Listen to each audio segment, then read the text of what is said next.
Les ondes de Limo. Osez la curiosité pour votre bien. Anne-Sandrine Di Girolamo.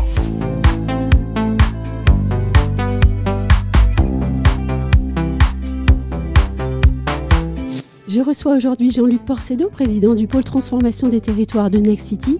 Nexity qui s'attache aujourd'hui à relever le défi de l'eau en milieu urbain et à accompagner sur ce chemin les collectivités territoriales.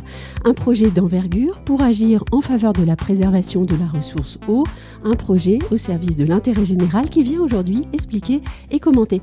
Bonjour Jean-Luc Porcedo. Bonjour, merci de m'accueillir. Comment, en tant qu'opérateur urbain, vous êtes-vous lancé dans ce projet et pourquoi, en fait, vouloir accompagner les collectivités territoriales sur ce sujet ? Comme vous le dites, notre métier, c'est la transformation et l'accompagnement des collectivités et des territoires. Aujourd'hui, je pense qu'il ne se passe pas une journée sans que la thématique de l'eau apparaisse dans la presse, sur les ondes et hélas parfois dans l'actualité. On l'a vu récemment de façon Espagne, dramatique. De façon dramatique, on l'a vu dans le Nord, on le voit vraiment quasi quotidiennement. Et c'est un sujet qu'on voit aussi apparaître, on va dire, auprès des collectivités sur la problématique, les interrogations et les conséquences de la problématique de l'eau. Donc, tout naturellement, dans nos métiers d'accompagnement, on voit un sujet émerger, on se dit comment on peut à la fois s'y intéresser, comment on essaye de trouver des solutions pour accompagner les collectivités, et puis aussi, tout simplement, comment ce sujet-là va impacter nos métiers. Parce que c'est aussi ça, d'abord, l'intérêt de Nexity ou l'attention de Nexity pour aller ces sujets-là. Puis après, par ailleurs, Nexity est une société qui est très engagée sur les sujets environnementaux, très engagée sur les objectifs, sur la décarbonation, très engagée sur comment transformer nos métiers d'aménageurs, promoteurs, qui sont effectivement des gros consommateurs, on va dire, de CO2, et comment les engager sur ce virage qui est essentiel, qui est partagé par tout le monde sur la transition énergétique. Dans nos métiers, on a, on va dire, trois fondamentaux qui nécessite notre transformation et notre participation, parce que nous sommes une entreprise citoyenne, les sujets environnementaux sont portés par Véronique Bédag et le conseil d'administration, qui nous obligent de travailler dans ces directions. Donc 3 sujets. Le premier, ce sont les modes constructifs, parce qu'on sait très bien que les modes constructifs sont extrêmement consommateurs de carbone. Et on a déjà pris ce virage. Depuis 6 ans, nous sommes le premier promoteur BBCA bas carbone en France, qui n'est pas rien, de 6 années consécutives. Le deuxième sujet, c'est l'énergie, parce qu'aujourd'hui, l'utilisation des logements, l'aménagement des quartiers, le fonctionnement, c'est très lié à l'énergie. Donc on a un certain nombre de dispositifs, on a des accords cadres dans nos métiers sur les pompes à chaleur, on travaille sur la géothermie, et puis tout récemment, on a créé Nexity Solaire. J'étais venu vous raconter cette aventure. Donc le deuxième pilier, c'est l'énergie. Et puis le troisième, c'est effectivement l'eau. Pourquoi l'eau ? Pour 3 raisons. D'abord, je le disais en introduction, c'est un sujet d'actualité, souvent dramatique, mais au-delà de ça, c'est un sujet qui concerne par ricochet l'entretien des collectivités et surtout des espaces publics. C'est un sujet qu'on est obligé d'aborder parce qu'aujourd'hui, dans nos métiers, on nous demande dans la plupart des PLU 25-30% de pleine terre. Pour de la pleine terre ou pour entretenir la pleine terre, il faut de l'eau. L'eau est de plus en plus rare, donc de plus en plus chère. Donc ça, c'est vrai pour nos concitoyens, mais c'est aussi vrai pour les collectivités qui sont nos partenaires et nos clients. Donc voilà. Et puis, c'est un sujet de plus en plus qui impacte, on va dire, le cœur même de nos métiers, c'est-à-dire la construction. Je cite souvent 2 exemples. Le plateau de faïence, dans le Var, la communauté de communes a arrêté l'attribution des permis. Quand on voit cette information, forcément, ça doit nous interroger. Pas parce qu'on travaille pas trop sur le plateau de faïence, comme Nexity, mais un petit peu quand même. Mais forcément, ça doit nous interroger. Qu'est-ce qui fait que des collectivités décident de ne plus attribuer des permis parce que, alors là, c'est une question d'eau potable, mais parce qu'elles sont concernées par la question de l'eau. Première chose.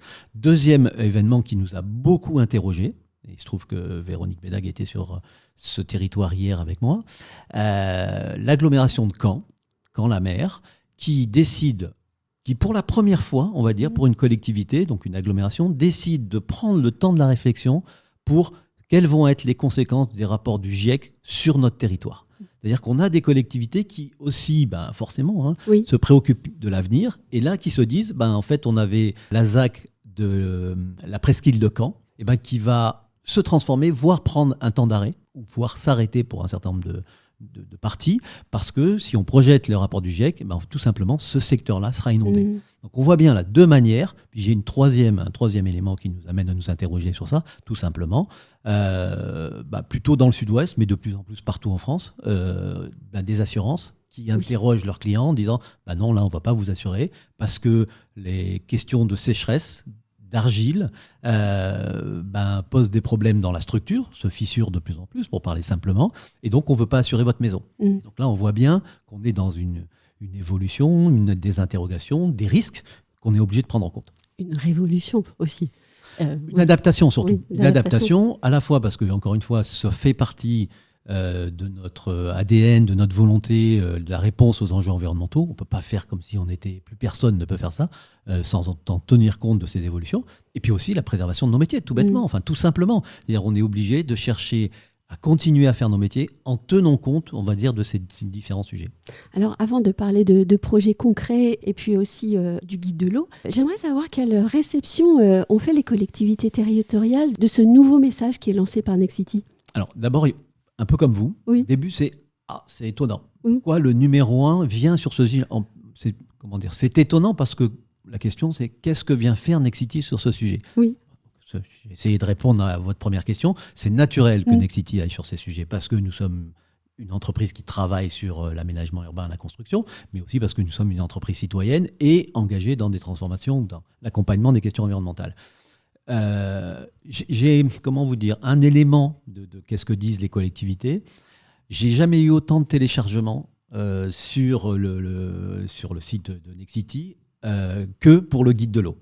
J'ai jamais eu... Alors moi, je travaille auprès des collectivités où on accompagne les collectivités depuis très longtemps. Donc, on fait comme tout le monde. Quand on produit un document, on l'envoie, on fait un petit mot à la main. Et en fait, j'ai jamais eu autant de réponses de maires qui montraient dans leurs lettres qu'ils avaient lu le document, qu'ils s'y intéressaient et qui finissaient par « j'aimerais bien vous voir ». On échange là-dessus. Je crois qu'il y a un vrai intérêt, mais tout simplement par rapport à ce que je disais précédemment, c'est que le sujet, plus personne ne peut l'ignorer. Et des élus responsables se disent, voilà, je dois apporter aussi ces services. Donc, je crois que j'ai eu plusieurs centaines de téléchargements. Je ne vais pas citer lesquels, mais voilà, je ne dis pas que c'est exceptionnel, parce qu'on a notre site Envie de Ville qui est systématiquement largement téléchargé, mais je crois que ça montre l'intérêt. C'est pas juste un document, c'est pas juste une parution, on va dire, de Nexity sur Nexity. C'est à la fois Nexity s'intéresse et alerte sur ce sujet. Nexity apporte des solutions parce qu'il y a déjà des expériences en réalisation. Donc je crois qu'il y a un vrai... je crois qu'il y a un intérêt pour les élus. Oui. Et d'ailleurs, c'est un guide extrêmement complet. On voit bien qu'il y a eu énormément de recherches. C'est un livre à mettre sur sa bibliothèque quand on est maire ou quand on est professionnel de l'immobilier. Je crois. Oui. Alors justement, dans ce guide de l'eau, vous écrivez en préambule, je vous cite, « Avoir mis en place des offres spécifiques permettant d'accompagner les territoires lors d'opérations qui ne sont pas directement liées à notre métier de promoteur, mais dont nous avons la conviction, ça on en a parlé, qu'elles accompagnent les élus dans la transition de leur territoire. » Alors moi, j'aimerais bien que vous puissiez nous parler de ces offres et illustrer maintenant votre propos par quelques exemples, si c'est possible. Pour décliner ça, on a souvent l'habitude de dire à Nexity, nous sommes un acteur engagé sur la fabrique de la ville, à travers tous nos métiers, l'aménagement, la promotion, l'exploitation, mais nous restons sur nos métiers. Et que pour répondre à l'ensemble des problématiques et des questions qui nous sont posées, on ne peut pas faire autrement. Et je crois que c'est un vrai choix de la part du groupe de s'associer à des experts et à des professionnels. Pour arriver à ce guide, pour arriver à ces réflexions, d'abord on s'associe à des étudiants de Sciences Po, au CEREMA, on participe à des lieux de recherche, à des lieux de réflexion sur comment on appréhende. Et là, souvent, on nous dit, mais tiens, c'est étonnant de vous voir ici. Non, c'est pas étonnant, c'est au contraire, c'est une vraie volonté. Deuxièmement, on va chercher des partenaires. Donc là, on a réussi à construire, et vraiment, je remercie nos partenaires, avec Odali, qui est une filiale de l'Assor. L'Assor étant une des grandes entreprises, entre guillemets, sur la gestion de l'eau en France. On s'est associés pour construire des outils de récupération des eaux usées, des eaux de douche, mais aussi de récupération, et on peut le faire depuis le décret du 12 juillet dernier, des eaux grises. À la fois pour, on va dire, le plaisir de les récupérer et de les réutiliser. Avec les dispositifs qu'on met en place, on récupère près de 45% des eaux usées. C'est extrêmement important. Et ça, voilà, on met en place un dispositif, c'est Odali qui fait ça, très technique, c'est une espèce de grosse boîte qui va organiser la récupération et le traitement des eaux. Alors pour deux raisons. D'abord parce que, je le disais tout à l'heure, les collectivités nous demandent de plus en plus le retour de pleine terre dans nos opérations. Et nous, on associe la gestion de l'eau, la question de l'eau à la diversité, à la biodiversité, qui est aussi un sujet sur lequel on est engagé. Mais on a en face de nous des partenaires. Je vais vous donner une image. Il y a une quinzaine d'années, la plupart des espaces publics dans nos villes étaient, on va dire, autour du minéral. Oui. On avait des grandes dalles en marbre, voilà, Oui. en pierre. Et le traitement de ces espaces était assez simple. C'était un petit tracteur pour caricaturer un petit peu, avec un agent municipal qui balayait, un autre qui mettait un peu d'eau, et on le voit dans les rues et les places de toutes nos villes.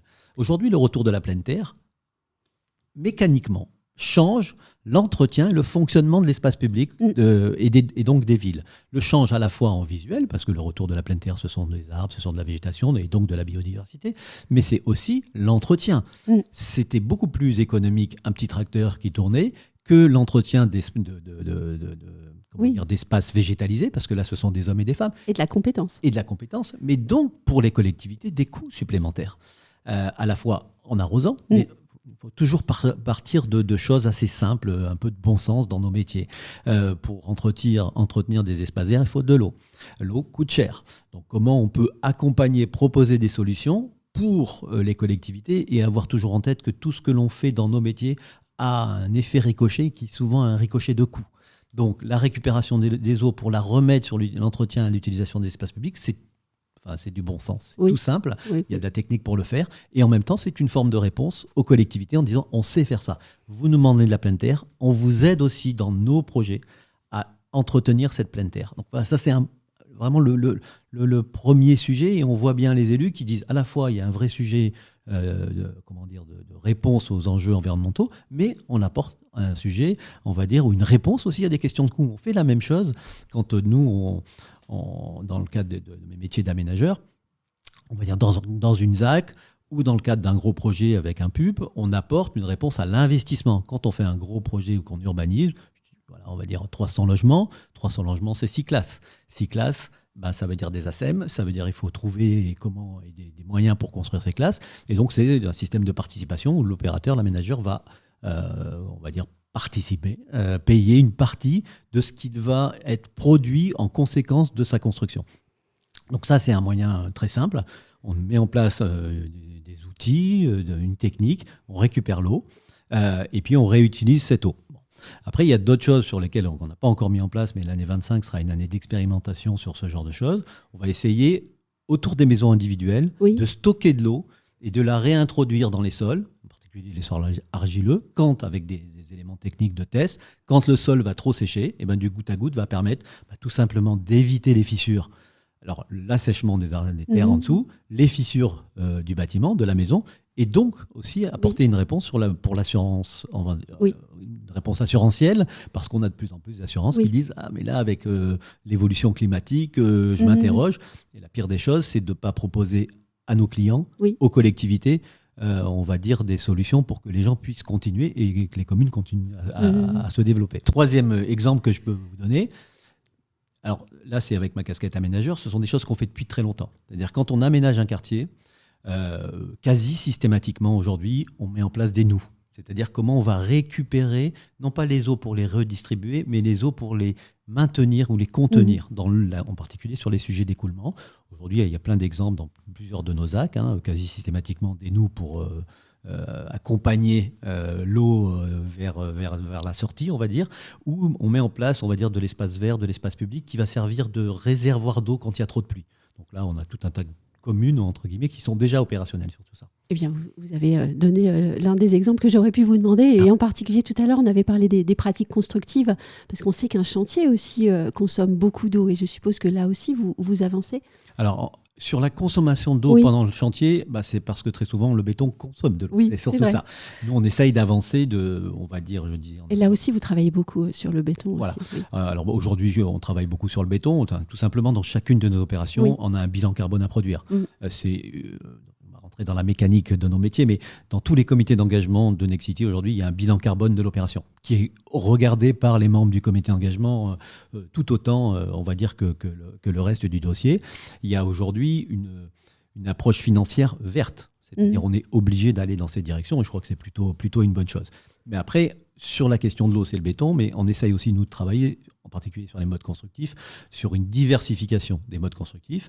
Il y a le béton bas carbone, il y a le bois, il y a le béton de chanvre. Voilà, on essaye dans certaines des opérations d'avancer vers ça. Et puis, il y a un deuxième levier qu'on utilise. Et dans quelques semaines, on fera quelques annonces là-dessus. Il y a tout ce qui est procédure hors site, en particulier sur le 2D, qui permet... Alors, c'est pas directement une réponse au sujet de ce matin, mais qui permet d'avoir une approche sur les modes constructifs avec des délais réduits, avec des coûts réduits et surtout avec des ambitions environnementales assurées. Parce que quand on est sur du hors-site en 2D, on produit à l'extérieur et donc dans la fabrication, les objectifs sont intégrés. Donc ça va plus vite et plus simple et mieux en termes d'environnement. Et quand on vous écoute, on comprend bien que la transition environnementale dans la construction, dans la promotion, c'est en fait l'accumulation de faisceaux et de changements un peu partout. C'est pas un choix radical vers le bois ou tel autre. C'est un choix radical sur l'ambition, sur la nécessité de le faire et de s'y astreindre. Parce que je crois que c'est aussi ça qui est important. Et c'est pour ça que on cite souvent. Je le faisais aussi tout à l'heure en introduction, la labellisation BBCA pour la 6e année consécutive. C'est très très bien et 6 ans de suite, c'est encore mieux. Donc c'est un choix fondamental, c'est un choix stratégique qu'on décline partout, qu'on décline par exemple sur un gros partenariat qu'on a avec Carrefour. L'axe environnemental, c'est un choix stratégique. Je parlais des dispositifs de l'eau avec Odali, voilà, dans nos opérations Carrefour, ça va être totalement intégré. Donc, c'est pas simplement une opération ponctuelle, c'est vraiment une massification de la stratégie. Donc, c'est un vrai choix stratégique de Véronique, de la direction générale et du conseil d'administration. Et puis après, c'est tous nos métiers. La direction de la construction, qui est au centre de tout ça, dans un groupe comme Nexity, c'est au centre de plusieurs de ces objectifs, à la fois sur le mode constructif, à la fois sur le hors-site, à la fois sur tout ce qui est dispositif d'accompagnement sur l'eau. Voilà, c'est sur la recherche. Alors, nous n'avons pas chez Nexity un service de recherche et développement. Nous faisons de la recherche appliquée. On parlait des modes constructifs, que ce soit le béton bas carbone, que ce soit le béton de chanvre. Ce sont des choses qu'on expérimente sur nos projets. On s'en sert, on voit si ça marche, si c'est bien. Si ça marche pas trop, on le met sur un autre projet qui correspond plus à ce produit ou à ce matériau. Donc c'est quelque chose qu'on fait effectivement. C'est dans l'ensemble du groupe que c'est sujet et c'est transverse à tous nos métiers plutôt. Alors, on a parlé de la direction donnée par le groupe, on a parlé aussi des collectivités territoriales. Et au milieu, il y a toute une foule de personnes qui sont vraiment impliquées, parce que quand on connaît le groupe Nexity, on sait à quel point les salariés sont partie prenante des engagements environnementaux et sociaux de Nexity. Est-ce que d'abord, c'est une question peut-être un peu originale, mais est-ce que certaines idées, est-ce que certaines actions sont parfois inspirées par les salariés? Et puis aussi, comment est-ce que vous les embarquez dans ce projet sur l'eau? Une entreprise comme Nexity, mais une aventure entrepreneuriale quelle qu'elle soit, ne repose à la fois sur les dirigeants qui donnent la direction, qui donnent l'énergie, mais surtout sur les équipes, surtout sur, on va dire, les collègues qui sont à tous les étages d'une maison et dans tous les métiers d'un groupe comme Nexity. Donc, c'est dans notre ADN aussi et je crois que c'est aussi la force de notre maison, d'être poussé par les agents, d'être poussé par les collègues et de les embarquer. Voilà, c'est vraiment une aventure collective, une entreprise. Et Nexity comme les autres, mais encore plus Nexity. C'est vrai, alors on a par exemple une édition spécifique pour les équipes de Nexity de ce guide de l'eau. C'est vrai, au cœur de tout ça, on a à la fois les métiers d'aménagement, au cœur de tous ces sujets d'eau, les métiers d'aménagement parce que c'est plutôt sur le grand volume qu'on a plus de force pour avancer. On a bien sûr la direction de la construction, mais on a aussi toutes les équipes à tout moment. Je citerai un dispositif qu'on a en interne, qu'on appelle Talent de Ville, où on met devant les équipes de Nexity, une fois tous les 2-3 mois, on va dire une thématique en débat et on fait venir, ou plutôt en présentation, et on fait venir des experts, des archis, des chercheurs, des urbanistes sur cette thématique. Et il y a eu quelques mois, c'était le début de notre réflexion, on avait fait un talent de ville sur l'eau. Quels sont les archis qui travaillent sur ça? Qu'est-ce qu'ils ont observé? Qu'est-ce qu'ils peuvent apporter? Quels sont les chercheurs? Alors les écologues, voilà, on essaye de mettre en débat et je crois que l'objectif, il est à la fois de nous inspirer, mais aussi et surtout de nous aider à réfléchir pour toujours à la fois être le numéro 1 français de l'immobilier de la fabrique de la ville, donc être toujours le numéro 1 dans les réponses apportées, mais aussi pour à la fois sensibiliser et en même temps donner envie, ouvrir, on va dire, aux idées, les salariés, les équipes dans chacun de nos métiers. Ça fait partie, donc cette petite initiative qui est vraiment interne, qui s'appelle Talent de Ville, c'est tous les 2-3 mois en fonction de l'agenda, et c'est, voilà, on a eu, c'était, je crois, au printemps dernier, des archis, des écologues, des chercheurs qui sont venus plancher devant 300 salariés de Nexity. Qu'est-ce qui se passe sur l'eau? Puis après, on entretient à travers différents supports. Je parlais d'Envie de Ville, par exemple, mais il y en a d'autres dans la maison, sur qu'est-ce qui se passe autour de nous. Qu'est-ce qui se passe, comment on y répond, comment on peut mettre en place et comment certains des collègues, quelle que soit leur fonction, viennent nous aider. C'est quelques exemples. Merci Jean-Louis Porcedo de cet entretien absolument passionnant, je dirais même inspirant. Merci de nous avoir aussi guidés à l'intérieur Nexity et de ce projet sur l'eau. Et puis merci à vous toutes et tous qui nous écoutez. Merci. Retrouvez les Ondes de Limo sur ondedelimo.com, les réseaux sociaux et la newsletter.